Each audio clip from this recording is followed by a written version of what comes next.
اس کے ہاتھ میں بورڈنگ پاس تھا مگر دل پاکستان میں رہ گیا تھا۔ اس نے کئی مرتبہ میرال کو فون کیا لیکن کوئی جواب نہ ملا۔ اچانک یعقوب کا فون آ گیا۔ اس کی آواز میں ایسی سنجیدگی تھی کہ علی نے ایک لمحہ بھی ضائع نہ کیا۔ وہ فوراً واپس لوٹ آیا۔ حویلی پہنچتے ہی بیگم صاحبہ نے اسے برسوں سے چھپا ہوا راز بتا دیا۔ چند لمحے تک وہ خاموش کھڑا رہا۔ اسے محسوس ہوا جیسے اس کی ساری ڈیسٹنی ایک ہی لمحے میں بدل گئی ہو۔ اس نے میرال کی طرف دیکھا۔ دونوں کی آنکھوں میں آج بھی لو موجود تھا، مگر اس محبت کے سامنے خاندان، روایت اور ذمہ داری کے بہت بڑے دیوار کھڑی ہو چکی تھی۔ علی نے آہستہ سے کہا، اگر ہماری خوشی سے کسی کا گلا ٹوٹتا ہے تو یہ محبت نہیں، خود غرضی شامل ہوگی۔ میرال نے اس کی بات سن کر پہلی مرتبہ سکون کا سانس لیا، کیونکہ اسے یقین ہو گیا تھا کہ علی صرف محبت کرنا نہیں بلکہ رسپیکٹ کرنا بھی جانتا ہے۔ دوستو، بیگم صاحبہ احمد کی تصویر کے ساتھ جا کھڑی ہوئی۔ ان کے آنسو مسلسل بہہ رہے تھے۔ انہوں نے کہا، احمد، میں نے ایک غلط فیصلے کی قیمت پوری زندگی ادا کی ہے۔ اب میں مزید کسی کی زندگی خراب نہیں ہونے دوں گی۔ عطیہ بھی خاموش کھڑی رہی۔ دونوں عورتوں نے برسوں کا ایک دوسرے کو گلے لگا لیا۔ اسی لمحے نفرت کی جگہ فورگیونس نے لے لی۔ میرال نے اپنی والدہ کا ہاتھ تھاما اور کہا، میرا سب بڑا سرمایہ میرا فیملی ہے اور میں اسے دوبارہ بکھرنے نہیں دوں گی۔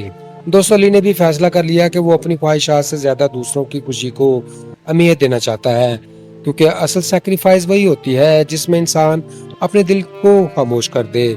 چند ماہ بعد زندگی دوبارہ اپنے معمول پر آ گئی۔ میرال نے احمد کا خواب پورا کرنے کے لیے ایک کمپنی سنبھالی اور اپنی محنت سے اسے ایک نئی سکسیس دے دی۔ علی بیرون ملک چلا گیا، لیکن اس کے دل میں میرال کے لیے ہمیشہ پاکیزہ جذبات رہے۔ بیگم صاحبہ کا دل کو بھی آہستہ آہستہ پیس ملنے لگی، کیونکہ انہوں نے سچ قبول کر لیا تھا۔ یعقوب پہلے کی طرح وفاداری سے سب سے زیادہ ساتھ کھڑا رہا اور اس نے محسوس کیا کہ انسان کی اصل عظمت خاموش خدمت میں ہوتی ہے۔ 200 وقت گزرتا گیا، مگر احمد کی یاد ایک ایسی لائٹ بن کر سب کے دلوں میں روشن رہی جس نے ہر اندھیرے کو شکست دے دی۔ سب نے جان لیا کہ زندگی میں چینج ناگزیر ہے، مگر جو لوگ سچ، محبت اور عزت کے راستے پر قائم رہتے ہیں، ان کی نیکیاں فور ایور زندہ رہتی ہیں۔ یہی اس کہانی کا انجام تھا، جہاں جدائی نے محبت کو ختم کیا بلکہ اسے دعا، وقار اور ہمیشہ باقی رہنے والی یاد میں تبدیل کر دیا۔ تو فرینڈز، یہ کہانی ہمیں بتاتی ہے کہ تقدیر کے فیصلوں میں کوئی بھی انسان بچ نہیں سکتا، لیکن مشکل حالات میں کردار، برداشت اور اچھے اخلاق انسان کو اصل انسان بناتے ہیں۔ وقتی مفاد کے لیے چھپائی کی حقیقت ایک دن سب کے سامنے آ جاتی ہے اور اس کے نتائج پورے خاندان کو فیس کرنا پڑتے ہیں۔ رشتے کے اعتماد، خلوص اور احترام سے مضبوط ہوتے ہیں، نہ کہ دھوکے اور خاموشی سے۔ انسان کو ہر فیصلہ دور اندیشی سے کرنا چاہیے، کیونکہ غلط قدم آنے والی نسلوں کی خوشیوں کو بھی متاثر کرتا ہے۔ معاف کرنا، سچ قبول کرنا اور دوسروں کی بھلائی سوچنا ایک کامیاب اور باوقار زندگی کی علامت ہوتا ہے۔ ناظرین، اگر احمد، میرال، علی بیگم صاحبہ، یعقوب اور عطیہ کے یہ جذبات سے بھرپور کہانی آپ کے دل کو چھو گئی ہے تو ہمیں ضرور بتائیں، اس پوری کہانی میں آپ کو سب سے زیادہ کس کردار نے متاثر کیا؟ کیا آپ کے خیال میں بیگم صاحبہ نے درست فیصلہ کیا یا انہیں پہلے ہی سچ بتا دینا چاہیے تھا؟ اپنی رائے کمنٹس میں ضرور لکھیں، کیونکہ آپ کی رائے ہمارے لیے اہم ہوتی ہیں۔ اگر آپ کو ایسی ہی دلکش سٹوری، جذباتی ڈرامہ اور دلچسپ ریویو پسند ہیں تو ہمارے چینل کو ضرور سبسکرائب کریں اور اس ویڈیو کو اپنے دوستوں کے ساتھ ضرور شیئر کریں، اور نوٹیفیکیشن حاصل کرنے کے لیے بیل آئیکن بھی دبا دیں۔ آپ کی محبت اور حوصلہ افزائی ہی ہمیں مزید بہترین مواد بنانے کا جذبہ دیتی ہے۔ اگلی ویڈیو میں ایک نئی کہانی اور نئے رازوں کے ساتھ دوبارہ ملاقات ہوگی۔ اپنے بھائی عدن کو اجازت دیجیے۔ خوش رہیں، خوشیاں بانٹیں۔ Good bye, see you again. Welcome to Adan review. سجنوں تے متروں، احمد کی اچانک موت کے بعد میرال کی زندگی مکمل طور پر بدل جاتی ہے، جبکہ علی اپنی محبت اور خاندان کے درمیان ایک ایسے امتحان میں پھنس جاتا ہے جہاں ہر فیصلہ ایک نئی آزمائش بن جاتا ہے۔ دوسری طرف بیگم صاحبہ برسوں سے چھپے ہوئے راز کو دل میں لیے ایک ایسا قدم اٹھاتی ہیں جو سب کی قسمت بدل دیتا ہے۔ یعقوب خاموش رہ کر بھی ہر حقیقت کا گواہ بنتا ہے اور عطیہ ماضی کے زخموں کے ساتھ حال کا سامنا کرتی ہے۔ کیا ٹروتھ سب کچھ بدل دے گا؟ کیا لو اپنی منزل حاصل کر پائے گا؟ جاننے کے لیے یہ سٹوری آخر تک ضرور دیکھے گا، کیونکہ ہر سیکرٹ ایک نئی جرنی کا آغاز ہوتا ہے۔ ناظرین، شہر کی شام پر اس دن ایک ایسا خاموش غبار اترا تھا جیسے وقت نے اپنی سانس کسی پرانی الماری میں بند کر دی ہو۔ احمد کی جدائی کے بعد حویلی کی دیواریں اینٹوں سے زیادہ یادوں کا بوجھ اٹھانے کھڑی تھیں۔ ہر کمرے میں کسی ایک اندھے کی آہٹ کی بازگشت تھی، ہر دروازہ کسی انکہے سوال کی چوکھٹ بنا ہوا تھا۔ میرال اپنی والد کی خالی کرسی کے سامنے دیر تک بیٹھی رہتی، جیسے اس کرسی کی لکڑی کے ریشوں میں بھی ان کی آواز زندہ ہو۔ ان کی آنکھوں میں آنسو کم اور ایک ایسی بے نام تھکن تھی جو دل کو سب موسموں کے پتجھڑ میں بدل دیتی تھی۔ وہ بار بار اپنے دل سے کہتی کہ ہوپ ابھی باقی ہے، مگر ہر بار خاموشی اس کے لفظوں کو نگل لیتی۔ دوسری طرف علی اپنے وجود کے گرد ایک عجیب سی سائلنس لپیٹے پھر رہا تھا۔ اسے محسوس ہوتا تھا کہ ڈیسٹنی نے اس کی زندگی کے نقشے پر کوئی ایسا راستہ کھینچ دیا ہے جس کا اختتام دھند میں گم ہو گیا۔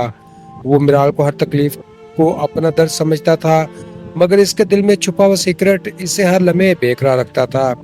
اور بیگم صاحبہ اپنے کمرے میں تنہا بیٹھی پرانی تصویروں کو دیکھتی رہتی تھیں۔ کبھی احمد کی مسکراہٹ ان کے دل پر دستک دیتی، کبھی ماضی کا کوئی ٹوٹا ہوا منظر ان کی روح میں لہریں پیدا کر دیتا۔ انہیں محسوس ہوتا کہ انسان بعض اوقات زندہ رہتے ہوئے بھی اپنی ہی یادوں کا مسافر بن جاتا ہے۔ دوستو، یعقوب خاموش قدموں سے حویلی کے صحن میں چلتا، جیسے وہ ہر اینٹ کی زبان سمجھتا ہو۔ اسے معلوم تھا کہ کچھ راز اگر لفظ بن جائیں تو کئی زندگیاں مٹی کے برتنوں کی طرح ٹوٹ جائیں گی، اس لیے اس نے اپنے دل پر خاموشی کی مہر ثبت کر رکھی تھی۔ دوستو، عطیہ نے میرال کے قریب بیٹھ کر اس کا ہاتھ تھاما تو یوں لگا جیسے اندھی رات میں کسی نے چراغ کی لو دونوں ہتھیلیوں سے بچا لیا ہو، مگر اس چراغ کے گرد گردش کرتی ہوئی شیڈو ابھی بھی کسی انجانے حادثے کی خبر دے رہی تھی۔ ناظرین، اسی رات بیگم صاحبہ نے یعقوب کو آہستہ آواز میں بلایا۔ ان کی نگاہوں میں برسوں کا پچھتاوا، شکستہ وقار اور ایک ایسی دعا تھی جیسے ابھی قبول ہونا باقی تھا۔ انہوں نے یعقوب سے کہا کہ وہ انہیں عطیہ کے گھر لے چلے، مگر اس طرح کسی کو خبر نہ ہو، خاص طور پر علی کو نہیں۔ یعقوب نے سر جھکا کر اس بات میں جواب دیا، لیکن اس کے دل میں کئی طوفان بیک وقت جاگ اٹھے۔ دوسری جانب میرال اپنی والدہ کے سرانے بیٹھی تھی۔ وہ ان کے ماتھے پر ہاتھ پھیرتے ہوئے دل ہی دل میں ایک خاموش پرومس کر رہی تھی کہ چاہے زندگی کتنے ہی امتحان کیوں نہ لے، وہ کبھی اپنی ماں کو تنہا نہیں چھوڑے گی۔ اسے یقین تھا کہ ٹرسٹ صرف الفاظ سے نہیں بلکہ قربانیوں سے جنم لیتا ہے۔ علی اسی دوران اپنے دفتر کی کھڑکی سے شہر کی روشنیاں دیکھ رہا تھا۔ اسے محسوس ہوا جیسے چراغ کسی نامعلوم جننے کا مسافر ہو۔ اس نے سوچا کہ شاید فیوچر انسان کی مٹھی میں نہیں بلکہ اس کے حوصلے میں لکھا جاتا ہے۔ اس کے ہرٹ میں میرال کی یاد ایک ایسے درخت کی مانند جڑی جڑیں پکڑ چکی تھی جیسے کوئی خزاں بے برگ نہیں کر سکتی تھی۔ احمد کی میموری اب بھی ہر سانس میں زندہ تھی، اور اسی یاد سے ایک نیا ڈریم جنم لے رہا تھا کہ شاید ایک دن تمام بکھرے ہوئے رشتے بھی پھر سے جڑ جائیں۔ مگر قسمت کے دریچے میں ابھی بہت سی گرد باقی تھی۔ ہر کردار اپنے اپنے کوریج کو سینے سے چھپائے ایک ایسے مسٹری کے گرد گردش کر رہا تھا جس کا پردہ اٹھتے ہی کئی زندگیاں ہمیشہ کے لیے فور ایور بدل جانے والی تھی۔ اگلی صبح فضا غیر معمولی حد تک خاموش تھی۔ ایسا محسوس ہو رہا تھا جیسے ہوا کبھی اندیکھے فیصلے کے انتظار میں ٹھہر گئی ہو۔ بیگم صاحبہ یعقوب کے ساتھ عطیہ کے گھر جا پہنچی۔ دروازہ کھلا تو دونوں عورتیں ایک دوسرے کو دیکھتی رہ گئیں۔ برسوں کی جدائی، بے شمار آنسو اور دل میں دفن سینکڑوں سوال ایک ہی لمحے میں زندہ ہو گئے۔ بیگم صاحبہ نے لرزتی ہوئی آواز میں کہا، میں معافی مانگنے آئی ہوں، کیونکہ ٹروت سے زیادہ دیر تک کوئی چیز چھپی نہیں رہ سکتی۔ عطیہ نے گہری سانس لی اور آہستہ سے بولی، وقت نے مجھے بہت کچھ سکھا دیا ہے، مگر پین آج بھی ویسا ہے جیسا 25 برس پہلے تھا۔ کمرے میں ایسی خاموشی چھا گئی جسے صرف دھڑکتے ہوئے دل سن سکتے تھے۔ ہر لفظ ایک نئی ریالٹی کو جنم دے رہا تھا اور ہر سانس ماضی کی زنجیروں کو ہلانے لگی تھی۔ دوستو، اسی لمحے میرال کے گھر کے دروازے تک جا پہنچی۔ اس کے دل میں عجیب سی بے چینی تھی۔ وہ اندر داخل ہونے ہی والی تھی کہ بیگم صاحبہ اور عطیہ گفتگو جاری رکھے ہوئے تھے اور ان کی باتیں میرال کے کانوں میں پڑ گئی۔ چند لمحوں میں اس کی پوری دنیا بدل گئی۔ اسے معلوم ہوا کہ علی سے اس کی محبت صرف ایک جذباتی تعلق نہیں بلکہ ایک ایسا رشتہ ہے جسے تقدیر نے پہلے ہی ناممکن بنا دیا تھا۔ اس کی آنکھوں سے آنسو بہنے لگے، مگر اس نے خود کو سنبھال لیا۔ اس نے دل ہی دل میں فیر کو مضبوط کیا اور سوچا کہ شاید انسان کی اصل آزمائش اسی لمحے شروع ہوتی ہے جب اسے اپنی خواہش اور اپنے خاندان میں سے ایک چوائس کرنی پڑتی ہے۔